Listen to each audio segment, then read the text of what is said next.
I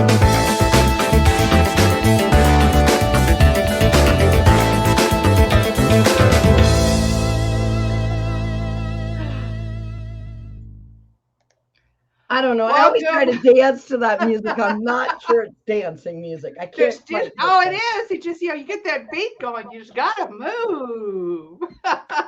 Move to it. Oh. Good morning. Oh, I guess I should let you open. Good morning. That's okay. If we're here, it must be Wednesday morning. And it is time for Conversations with Sheri and TerryAnn. We welcome you. I am TerryAnn Porter, life coach, TA. It is time to defeat those lies of negative self-talk by changing your perspective, exploring possibilities, seeing new pathways opening onto which you can choose to proceed in truth. And with me, as always, the effervescent, exciting, and animated Sheri Berger. Good morning. Good morning. I'm so happy to be here today. I don't know. We're having a gray morning. We've had a lot of rain. So anyway, I'm Sheri Berger, for those of you that don't know me, and I own Here to There Consulting. And we educate business owners with those tools to balance life, business, and finances so that we can help you create the life and business that you love. Because you know what? Life is too short to not be living out your passion and your vision and your mission, not only in your business, but also in your life. Welcome, welcome. I'm so excited today because we're going to talk about results. I get so excited when I get results. I love results. It always makes me feel good. Yeah, I've done it. I actually got that done. Good morning, Grace. Great to see you on here today. Yeah, I'm so excited when I get those results, when those great results show up. But have you ever overlooked some of your results, TerryAnn? Or you say, I don't know, I think I shared this with you earlier today. I have a bachelor's degree. Did you guys know that? I'm so excited. Yeah, okay. I graduated from Park University. Oh, wait, that's not what this is really about. What it's about is when I did that, I was a little bit older. Not a lot bit older. I think I was 23, really, or maybe 24. I don't even remember my age. The point was, it took me 5.5 years. So I guess I was more like 25. 5.5 years to get my 4-year degree. Now, who cares that it took me 5.5 years to get my 4-year degree?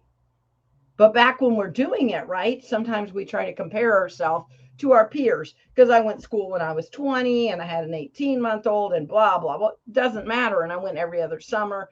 And the point is, did I ever give up?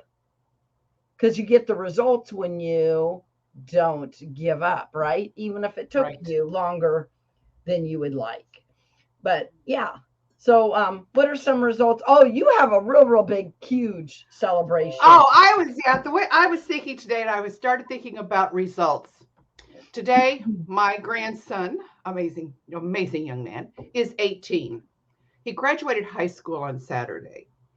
And, when you get together with the family and you celebrate these things, you talk about some of the struggles of getting to this point. And it made me think back to when I was a parent and going through those same things. And you wonder, oh my gosh, will they even make it to graduation? Will they make it to 18? Will I let them make it to 18? But these are celebration points, and we are so excited and celebrating.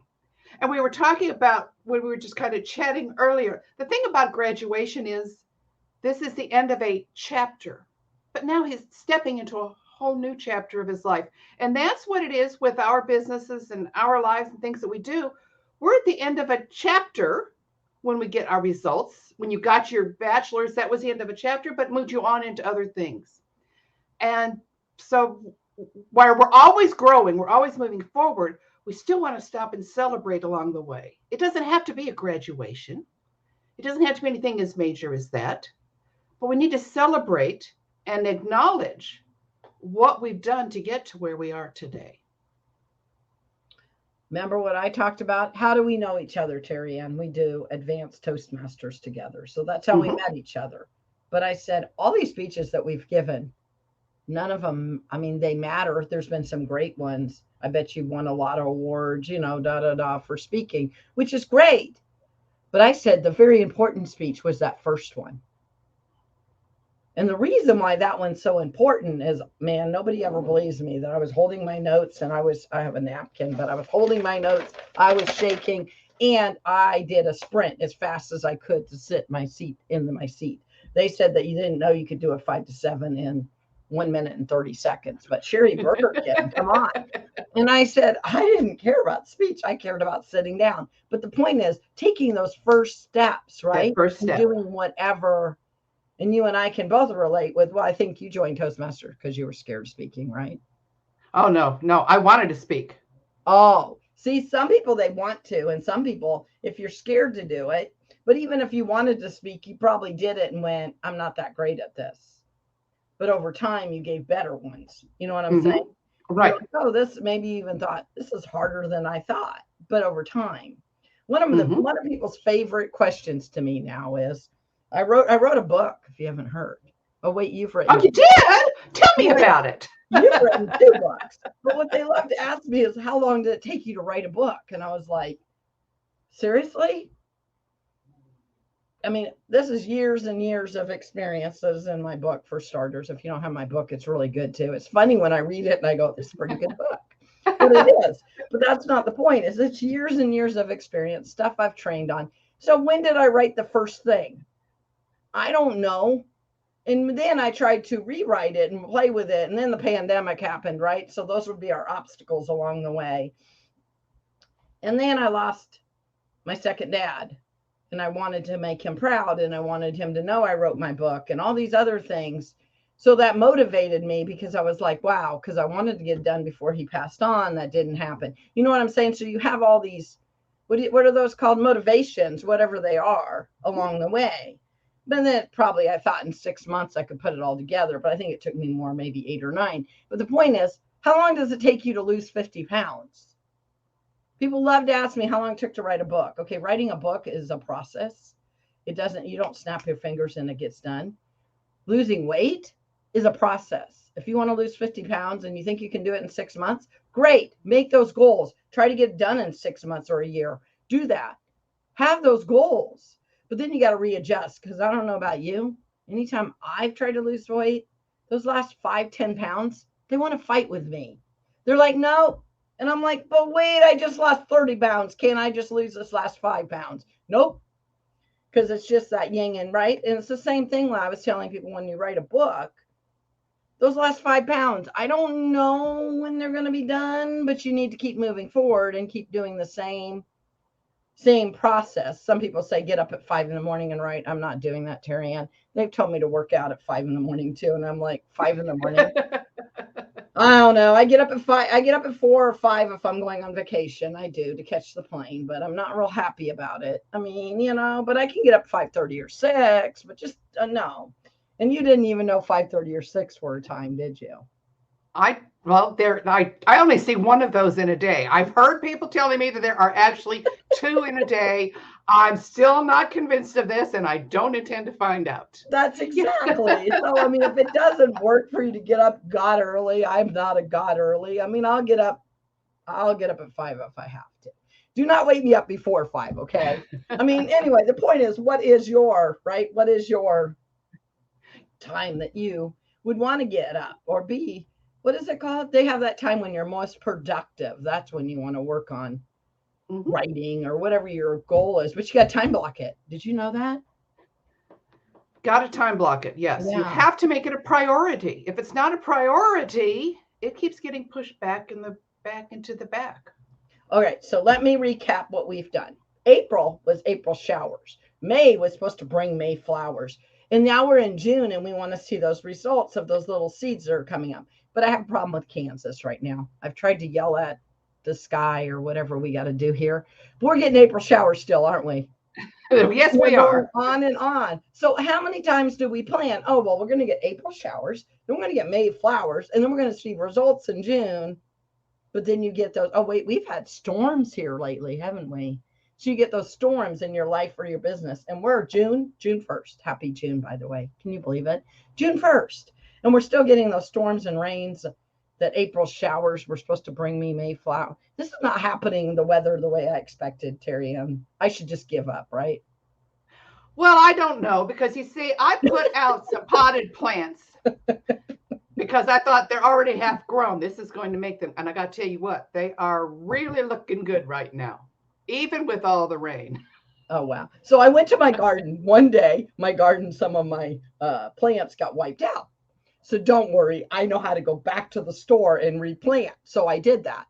So then I went to my garden again, and a couple of them got wiped out. And I was getting a little bit frustrated. Just let's be real, Terry. And this is my real garden. And then I looked at it and I went, oh, but look at those tomato plants that are so happy. I mean, they're like this big. And look at, I said, oh, I need to stop worrying about the 3 or 4 plants that I Right. lost after I just replanted 36. I don't even know. And I planted the second batch all by myself. Nobody came and helped me. I usually try to get somebody to help me. Do you often find, I know I do this, do you find you compare yourself to the success of other people at the time? I do this. Oh gosh, look how successful that person is. I don't know, that many years that they've been working to get to this. Late night for me to just kind of chill out, get ready to go to sleep, mindless TV. I watch the old Johnny Carson show.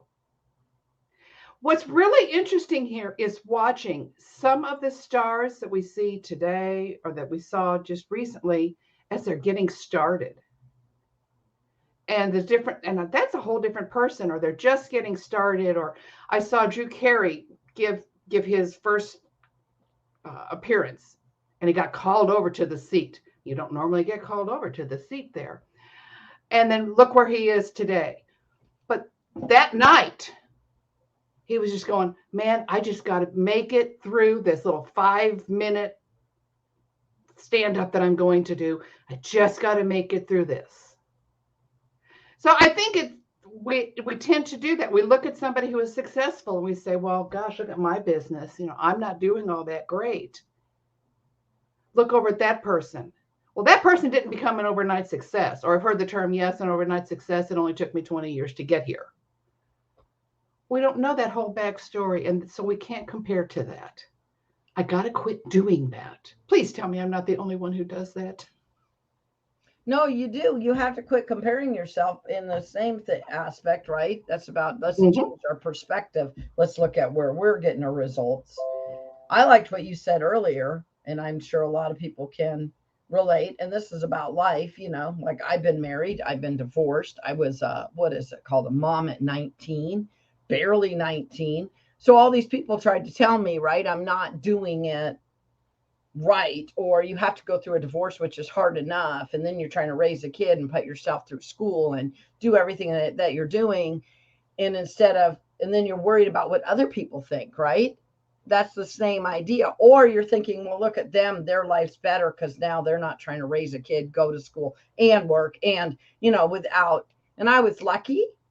And some people would say I wasn't, but my ex-husband became an absentee, everything, right? I got to do it all on my own, and people are like, you got to. Well, I didn't have all that drama. And so when you're looking at your journey in your business, the way you're going to go about it, or what's going on I just talked about your personal life is different than what's going on with somebody else's personal life. So if you just tailor yourself a roadmap and you give yourself some grace. And TerryAnn, would you say that if I called you and said, hey, I want to be the next, I don't know, Oprah, I don't want to be Oprah, but I'm just making something up and I can't figure out why I can't get there, you'd be like, wait a minute, you're not that person. You're not in the same situation. Right. You don't know what's going on behind the scene. You don't know if they did it in 20 years or whatever. We were just watching, what is the name of that show? Oh, they have all those judges and the little kids get up and, well, everybody gets up and I don't know. You can do different acting. It was on last night. I know exactly what the name of the show is. Anyway, one lady showed up and she had like 5 little poodles and she was 12 and she had them do her little dance thing. And another guy was a comedian and singers are on there. And who is it? That one judge can sometimes be pretty harsh. Anyway, I don't watch enough TV to really know, but last night I was watching that when you were talking about that. And so Who's Got Talent or something talent? America's Got Talent. Yeah, America's Got Talent. That's what it is. See, I don't even watch the thing. And so I was watching it last night and people could look at that But some of them were telling a little bit of their backstory. One of them was saying, I used to not like people, or I'm scared of people. But when I learned I could play with a yo-yo, I realized that was a great icebreaker. Oh my gosh, all the things he does with a yo-yo, you're like, what? Why would a yo-yo be your icebreaker? But whatever, you go be you. That was a little right. And the other little girl that was 12 and had like 5 little poodles. So they said, oh, well, then how many pets do you have? And oh my gosh, she had so many pets. You wouldn't even, she had things like zebras and 27 horses and 12 ponies and 50 chickens. And she obviously lives on a farm. They were sort of trying to be funny to ask her. So if she's 12 and she's been around animals her whole life, do you think she knows how to interact with them?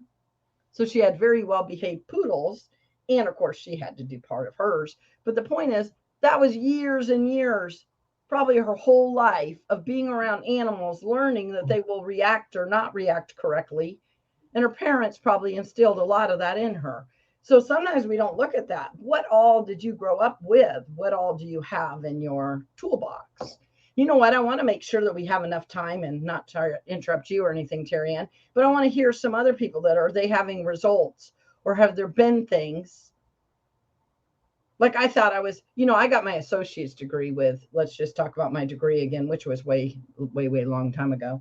But I went ahead and walked across the stage my associate's degree. You're talking about graduation. I'm not one of the kids that got to graduate. So I got my GED, got my driver's license, and then so I walked across stage with my associate's degree thinking, you know what? If this is all I do, I did this. But then I went on to get my bachelor's degree, right? And then I walked across stage again. But sometimes we have to break it into small pieces, right? I just did my first blog on my website too. Congratulations. And you're like, wait, you wrote a whole book. I know, but blogging is different than writing a book, right? And so I'm like, oh, I just did my first blog. And then when I read it, I was like, oh, that's actually pretty good. And I'm not trying to sound arrogant, but go back and see what results. Are you making it harder writing a blog? Is it really that hard? Or are you making it harder than it is? Writing a book, is it really that hard? Oh, yeah, it is. By the way, it is, if you really want to know. Is it really hard or do it? Getting a degree, yeah, it's really hard. I'm going to say it's really hard. But can you do it, right? Some of that stuff is hard, but if we break it, how do you eat an elephant? Just one bite at a time. And you do your first speech, you do your first blog, you write your first, chapter in somebody else's book. Did you know you could do that? Do you know that they'll actually let you? I mean, I've thought about doing it, right? You can go around and get a bunch of people to write a chapter of your book, and then you only had to write a chapter of it. And so if somebody else helps you write it, like you can get a team of 10 or 15 people together, and then they just wrote a chapter. So then if you wrote a chapter, can you write a whole book? I bet you can, right? So it's about those little small ways of doing it. So what are some of the results? I know we had a couple people on here, and I'd love to hear from them that they're seeing, or things that they've overcame. What are some things that have helped you? Actually, and I look back at different things in life, and it's some of those hidden things, but that's what makes me the person that we are today. You talked about getting your associates and all that. I took several courses over several years. I have a number of college hours. I never got the degree. But to make mine, go ahead. To make mine worse, not worse, but to make mine is that people told me I couldn't do, right? I had so many people that told me I couldn't do.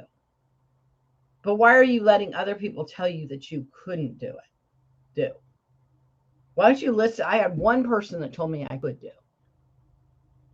And I had how many people tell me I couldn't do, right? So how many times do we do that, right? In all those courses that you just said that you took in college, so you didn't put them all together and make them a degree? Instead, you were a continuous learner. Mm-hmm. But you still have all the skills that you did over your time. But what was a big deal with my degree is everybody told me I couldn't. And then I realized I could. People told me I couldn't write a book, and then I realized I could. So sometimes if somebody told you couldn't, and you really want to do it, and then you do it, how do you feel, TerryAnn?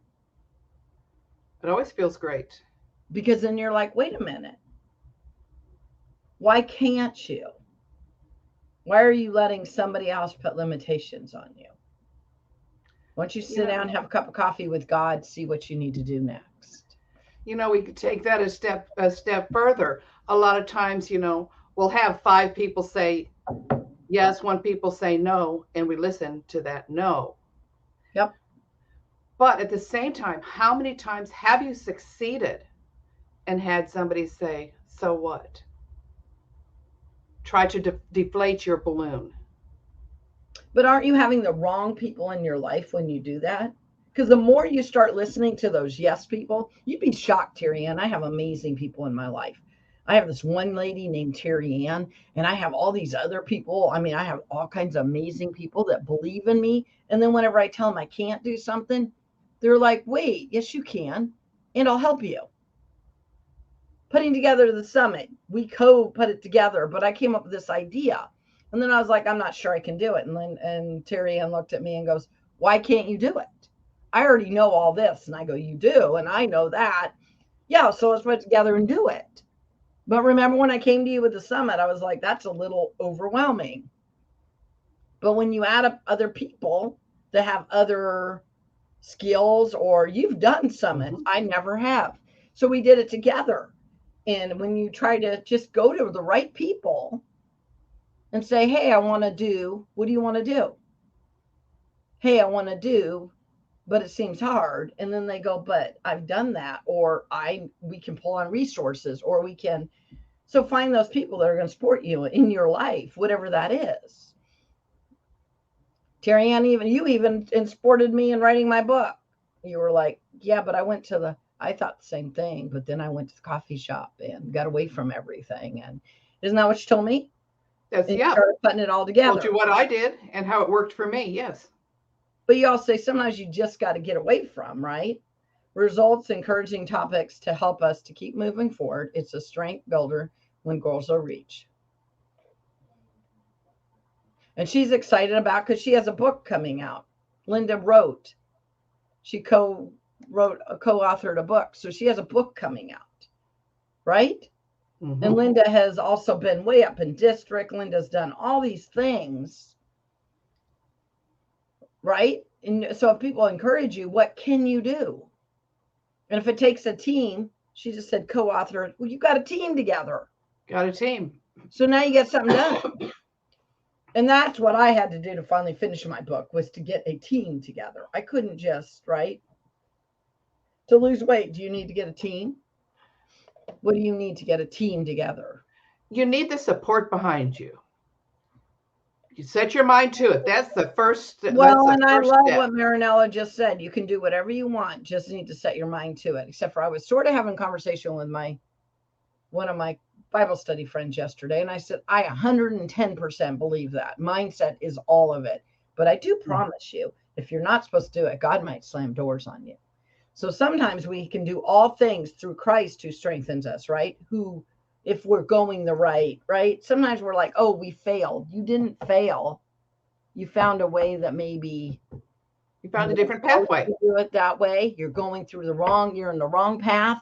Look for another door, and maybe it's a different way you're supposed to go. Because mindset is great, but that's the thing. When she's even talking about mindset, what did you just say? What second step of mindset?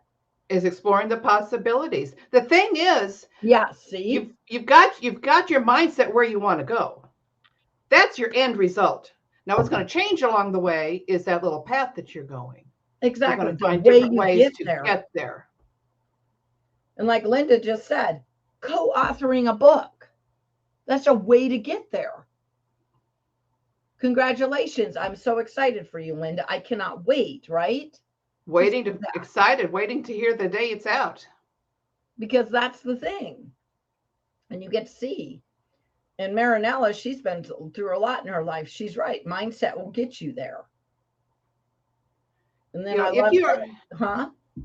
if you develop that victim mindset, I can do nothing, everything is done against me, that is what's going to happen. If you have the mindset of, well, this is a problem, but I can get through it. I don't know where I'm going. is going to take you a whole different direction. That mindset where it all starts. Yep, one door closes, another opens. But the thing is, you have to look and see those doors. Sometimes we don't see the door that's open in front of us. We all need comfort zones, yes. I think Grace says, I think we all need to find our comfort zone where we can accomplish and conquer the goals. The story in your mind is a storybook of your life.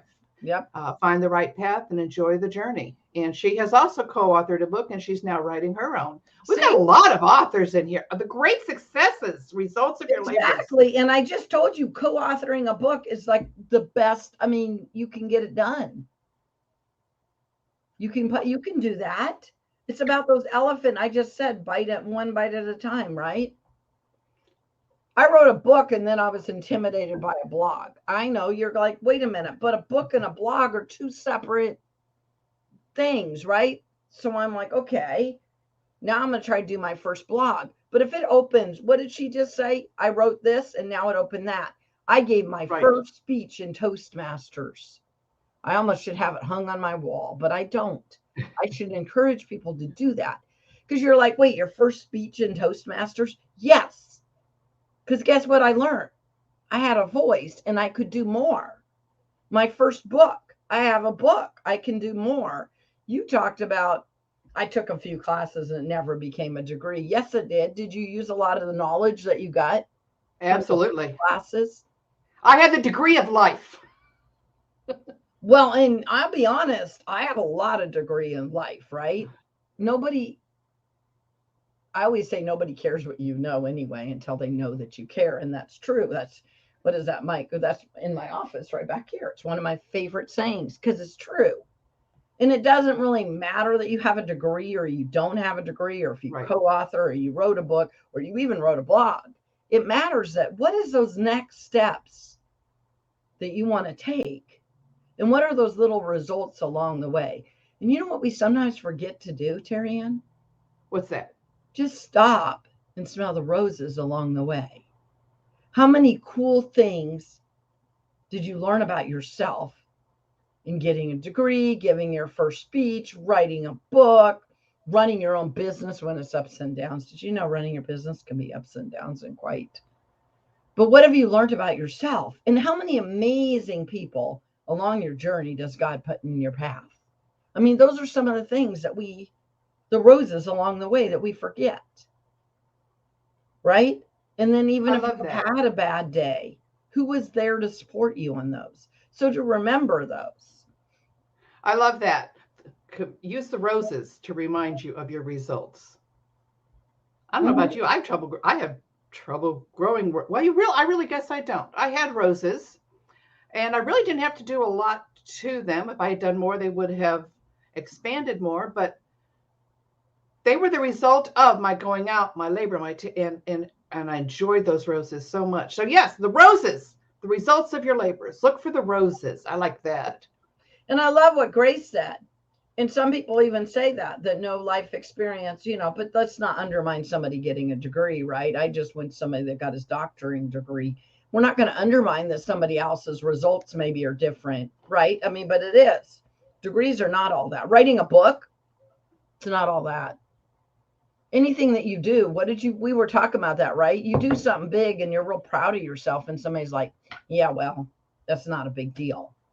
Like, well, it was a big deal to me. I have a DTM in Toastmasters. Did you get yours? Nope. Oh, Linda and I were joking and fighting, we were in Toastmasters a long time and we finally were competing and now we both have DTMs. Now, people are like, what the heck is a DTM in Toastmasters? It's a big deal in Toastmasters. But there's people that are really, really good in Toastmasters that don't have DTMs. Did you know that? I'm one. You are definitely one. But I'm talking about our world champion speakers. Some of them do not have DTMs, Linda. TerryAnn. Hey, TerryAnn and Linda are both awesome people. Come on, let's just be real. But I'm saying, we have a great group of people on here. Yeah. So does it matter that you got a DTM? Yes, it does, if that was your goal. But it does, you know what I'm saying? It's like your college degree. Yeah, exactly. It's a sign of your success. Exactly. That you completed. Yes. And how many other opportunities does it open? Your grandson, happy birthday to TerryAnn's grandson. What's his name again? Weston. That's right, Weston. Happy birthday to Weston. And TerryAnn claims that's her grandson, and he's 18. And I'm looking at her going, you ain't old enough for it. I am not old enough to have an 18-year-old grandson. I'm just saying. That's your sis. I don't even know. I always tease I'm not No old enough to have my son. I'll claim you because I'm real proud of you. But I'm saying he graduated high school, right? The way he did it was different than the way I got through high school. But I'm saying it's a matter of where you're going. And what did you just say? Comparison. We don't want to be doing that, right? At all. We want to make sure that, anyway, set those goals. Look for those small little roses and results along the way. And don't let other people frustrate you. Those are my final thoughts in the whole journey process. Well, next week, let's take looking at these results. How do those results make you feel? Are they empowering, draining, overwhelming? How do your results make you feel? So look for your results this week, and let's talk next week about how do they make you feel? What's it make you feel like when you get those different results? And share your stories with us. And go make it a great day, and make sure you get those great positive people that are encouraging you to get those results. Bye, guys. See you guys next Wednesday.